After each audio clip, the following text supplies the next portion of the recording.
गौतम बुद्ध से एक शिष्य ने पूछा, गुरुदेव, मौत के बाद क्या होता है? आत्मा के साथ क्या किया जाता है?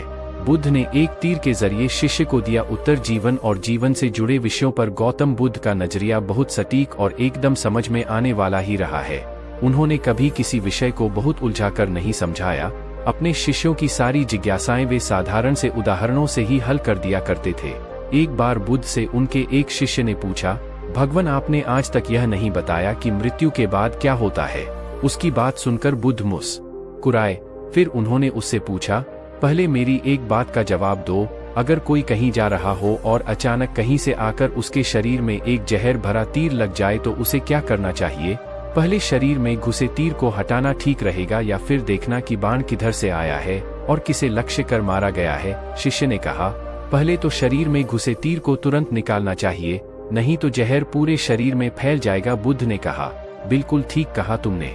अब यह बताओ कि पहले इस जीवन के दुखों के निवारण का उपाय किया जाए या मृत्यु की बातों के बारे में सोचा जाए जो हमारे वश में है ही नहीं, उसका विचार ही क्यों करना? किसकी मृत्यु कब आएगी ये सिर्फ परमात्मा जानता है। मनुष्य के हाथ में सिर्फ कर्म करना है। उसे उन विषयों के बारे में सोचकर वक्त बर्बाद करना ही नहीं चाहिए जो बातें उसके हाथ में है ही नहीं। उसे सिर्फ उन बातों के बारे में सोचना चाहिए जो वो कर सकता है। शिष्य अब समझ चुका था और उसकी जिज्ञासा शांत हो गई।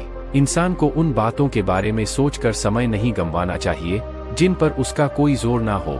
हमेशा उन बातों के बारे में ही विचार करें जो आपकी परेशानियों को कम कर सके, समाज को जिससे फायदा हो या किसी इंसान की मदद हो।